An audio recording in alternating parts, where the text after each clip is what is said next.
السلام علیکم ورحمۃ اللہ وبرکاتہ۔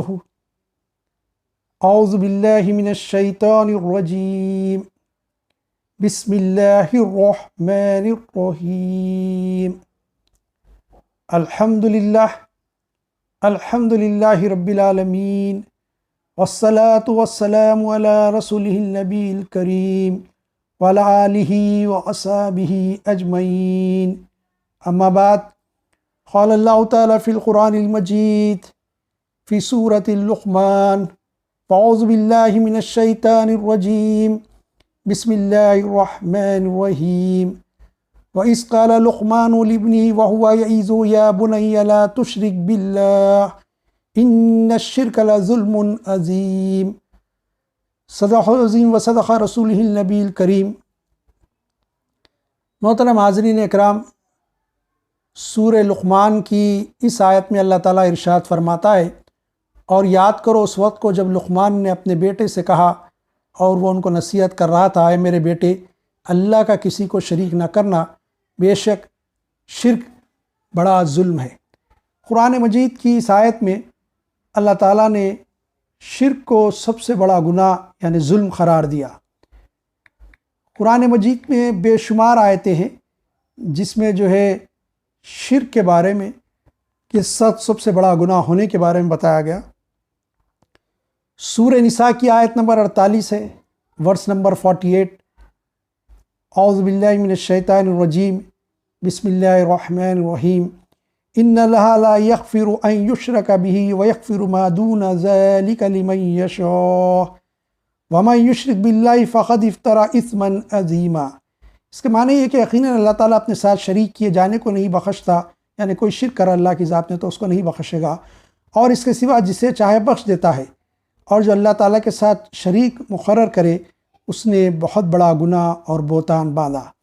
اس میں بتایا گیا کہ جو ہے بے شک اللہ تعالیٰ جو شرک کرے مشرک کو نہیں بخشتا، اس کے سوا جو بھی گناہ ہو جائے اللہ تعالیٰ چاہے تو بخش دیتا ہے، اور اللہ کے ساتھ کوئی کسی کو شریک کر دے تو گویا کہ اس نے بہت بڑا گناہ کیا اور اللہ پہ بہت بڑا بہتان باندھا۔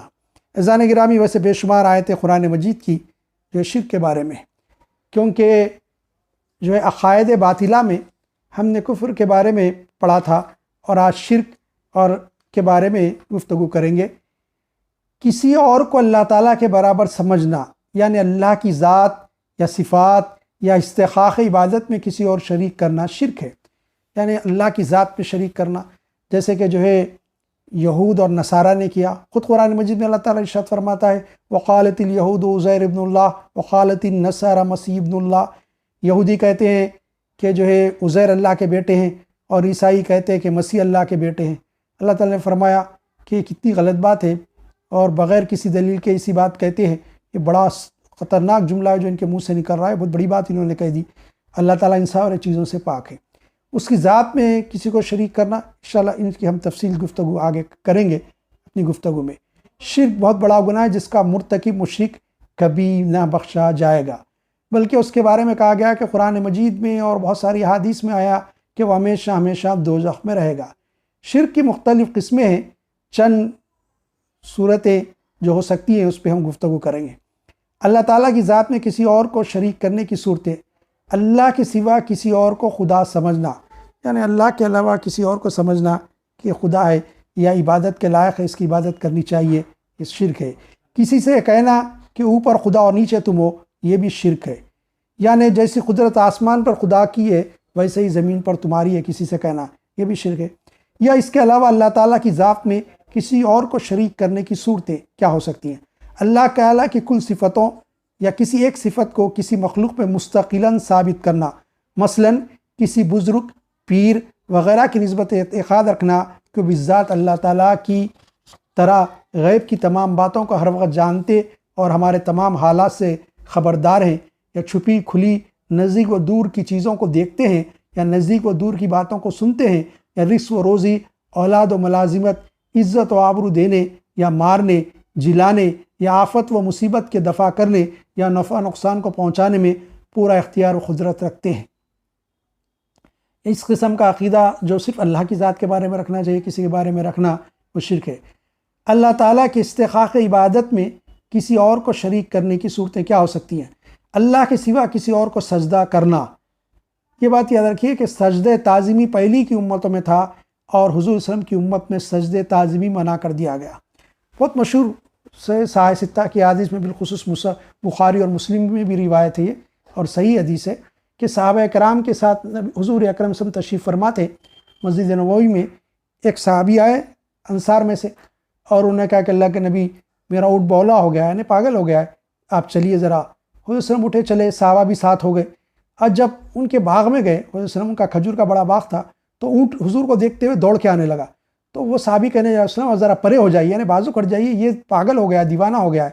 حضور نے کہا کہ نہیں، اونٹ بھی مجھے جانتا ہے۔ وہ آیا قریب اور دونوں گھٹنوں کو اپنے ٹکا کے آپ کے پیروں میں سجدہ کیا۔ حضور صلی اللہ علیہ وسلم نے اس کے سر پر ہاتھ پھیرا، وہ کچھ بڑبڑایا، حضور نے اس کی نکیل پکڑ کر ان کو دے دی اور کہا کہ تمہاری شکایت کر رہا ہے، کام زیادہ لیتے ہو اور چارہ کم دیتے ہو، اس کو چارہ زیادہ دو۔ وہ صحابی فرماتے ہیں اتنا اچھا ہو گیا پھر کبھی کسی قسم کی اس سے شکایت نہیں ہوئی، پہلے سے بھی بہت اچھا ہو گیا۔ اب جب صحابہ نے یہ دیکھا کہ اونٹ نے سجدہ کیا تو واپس آنے کے بعد حضور سے کہا کہ ہم کو بھی اجازت دی جائے۔ حضور نے فرمایا وہ جانور ہے اور تم انسان ہو، تو اور سجدے تعظیمی میری شریعت نے منع کر دیا گیا ہے، سجدے تعظیمی بھی کسی کو نہیں کر سکتے۔ اللہ کے سوا کسی اور کے نام کا روزہ رکھنا، کسی بھی نام کا سوا اللہ کے روزہ اور کسی کے نام کا رکھ ہی نہیں سکتے۔ اللہ کے سوا کسی اور کے نام پر جانور ذبح کرنا، اللہ کے علاوہ کسی اور کے نام پر جانور ذبح کرنا، ذبح کرتے وقت اللہ ہی کا نام لینا۔ یہ اور ہے کہ اس کو پکانے کے بعد کھلانے کے بعد جو ہے یہ کہے غریبوں کو کھلائیں اور کہیں کہ اس کا ایصال ثواب کسی اور کو پہنچائے، وہ دوسری صورت ہے، لیکن ذبح اللہ کے نام پہ ہوگا۔ اللہ کے سوا کسی اور کے نام پر جانوروں کو لے کر چھوڑنا، یہ ساری چیزیں مشرکانہ افعال ہیں، اس سے ہم کو بچنا چاہیے۔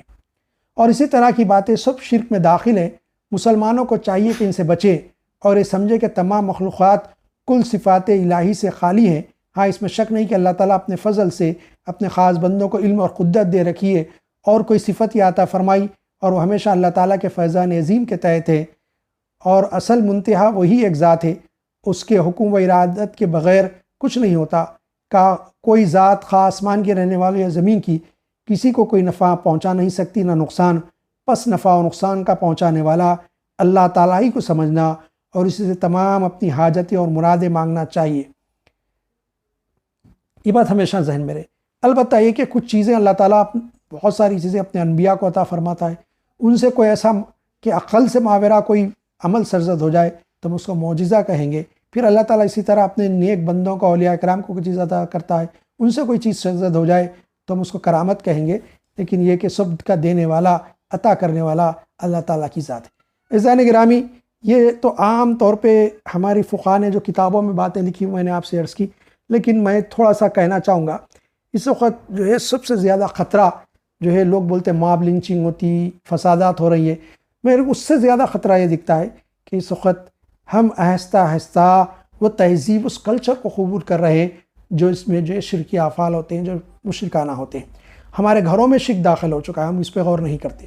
بہت سارے رسم و رواج مشرکانہ انداز کے ہم شادی بیاہ میں کرتے ہیں، یہ موقع نہیں کہ اس کی تفصیل میں جائے، کسی اور اس پہ گفتگو کی جا سکتی ہے، لیکن میں آج جس موضوع پہ آپ کو توجہ مبذول کرنا چاہ رہا ہوں وہ یہ کہ عام طور پہ ہماری جو آئیڈیل شخصیت ہے، ہماری جو نمونِ عمل جس کی زندگی ہونا چاہیے، نمونہ جو زندگی ہونا چاہیے، خود قرآن مجید میں کہا لقد کان لکم فی رسول اللہ اسوۃ حسنہ، حسن کی حیات طیبہ ہمارے لیے نمونِ عمل ہونا چاہیے۔ لیکن عام طور پہ آئیڈیل پرسنالٹی کوئی ہماری ہو تو حضور اکرم صلی اللہ علیہ وسلم کی ذات بار برکت ہو، لیکن عام طور پہ دیکھا جاتا ہے کہ جو ہے ہمارے پاس خود مسلمانوں میں بہت سارے گروہ ہیں۔ ایک طبقہ تو وہ ہے جو فلمی ہیرو یا ہیروئن کو اپنا آئیڈیل سمجھتا ہے، بال اس طرح رکھیں گے، کپڑے اس طرح پہنیں گے، اس کے جیسا چلیں گے، اس کی جیسی نقل نکالیں گے، اس طرح گانے گائیں گے، اس طرح آوازوں کو بنائیں گے۔ یہ بہت بڑا غلط گناہ ہے۔ اس کے میں وجوہات بھی بتاؤں گا آپ کو اس سے کتنا بڑا نقصان ہو رہا ہے۔ اس کے بعد دوسرا جو گروہ ہے وہ اسپورٹس پرسنس کا ہے، چاہے وہ مرد ہو یا عورتیں۔ اکثر جو ہے مرد جو ہے مردوں کی نقل کرتے، عورتیں اسپورٹس پرسن کی نقل کرتی۔ یہ دوسرا گروہ ہے۔ تیسرا گروہ ہے پولیٹیشین کا، سیاسی لیڈروں کا۔ ان کا بھی کافی امپیکٹ ہوتا ہے قوم پہ، اور لوگ انہی کو دیکھ کے ان کی نقل نکالنا، ان کے جیسے کپڑے پہننا، ان کے جیسے چلنا پھرنا طور طریقے اختیار کرتے۔ اس کے بعد جو چوتھی چیز آتی ہے وہ ہوتے ہیں بڑے آفیسرز گورنمنٹ کے، جو بڑے بڑے عہدوں پہ جو مسلمان ہیں وہ ان کو اپنا آئیڈیل سمجھتے ہیں۔ تو جو یہ بات ذہن میں آپ کے رہے، کہ یہ چیزیں. اس کے علاوہ 5ویں خاندان کے بڑے لوگ ہوتے ہیں جن کو اکثر بچے اپنا آئیڈیل سمجھتے ہیں، ٹیچرز کو اپنا آئیڈیل سمجھتے ہیں. اس میں سے 2-3 گروہ کا تو بڑا نقصان ہو رہا ہے. پہلا گروہ ہے فلم انڈسٹریز کا.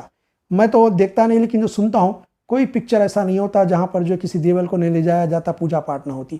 یاد رکھ لیے ایمان کی ضد شرک ہے، اور شرک سے ایک مسلمان کو گھن آنی چاہیے. جیسا کسی گندگی چیز سے ایک نفاست پسند انسان کو گندگی مقام پر بٹھائیے، اس کو ویسے گھن آتی ہے، پسند نہیں کرتا، اس طرح ہو.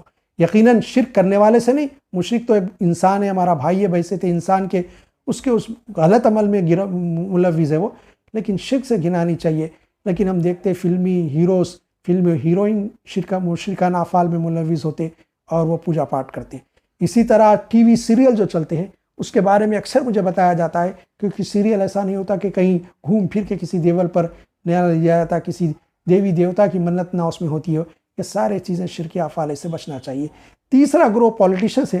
پہلے البتہ ہمارے پاس پولیٹیشین میں اخلاق و کردار ہوتے تھے، وہ کبھی بھی شرکی افعال نہیں کرتے تھے. لیکن اس وقت جو ہے مسلم منسٹرز اگر کسی اسٹیٹ میں ہو، سینٹرل میں ہو، یا پھر یہ کہ جو ہے کوئی سیاسی ایم پی اور ایم ایل ایز ہو کسی کے اسٹیٹ کے، تو جو ان کی کیفیت بھی ہو گئی ہے کہ وہ بھومی پوجا میں حصہ لیتے ہیں. کسی بھی بلڈنگ کے افتتاح میں جو پوجا پاٹ ہوتی ہے اس میں شریک ہوتے ہیں. آپ بحیثیت M P M L A دور ٹھہرے رہیں لیکن اس میں شرکت نہ کریں، اس کی تعظیم عزت نہ کریں. یاد رکھیے شرکی افعال ہے. ناریل کا پھوڑنا کسی مورتی کے سامنے، کسی مورتی کے اوپر جا کے اگربتیوں کا لگانا، یہ بہت بڑا شرک ہے. اللہ تعالیٰ معاف نہیں کرے گا. یہ دنیا کی عزت عارضی ہے، یہ بات ذہن میں رکھیں. اس سے بچے متاثر ہوتے ہیں. اسی طرح دوسرے طبقات بھی ہیں، جو ہے وہ اسپورٹس پرسن ہو، کہ جو ہے بڑے آفیسرس ہوں یا قوم کے قائدین ہوں، وہ ان چیزوں سے بچیں. دوسری چیز یہ کہ تہذیبی طور پر کلچرلی ہمارا امپیکٹ خطرناک ہو رہا ہے، ہم پہ بیٹھ رہا ہے امپیکٹ. وہ یہ ہے کہ جو ہے ہم سلام جب کریں تو ہمارے پاس پہلے تو ہاتھ اٹھانے کی اجازت ہی نہیں ہے. ٹھیک ہے اگر مجبوراً کسی غیر مسلم کو آپ سلام کرتے ہاتھ اٹھاتے ہیں تو وہ بھی جو ہے ہمارے پاس ایک طریقہ ہے نوابوں کا کہ وہ ہاتھ اٹھا کے سلام کرتے. اس طرح کر لے تو پھر بھی اللہ تعالیٰ معاف کر سکتا ہے، گنجائش ہے.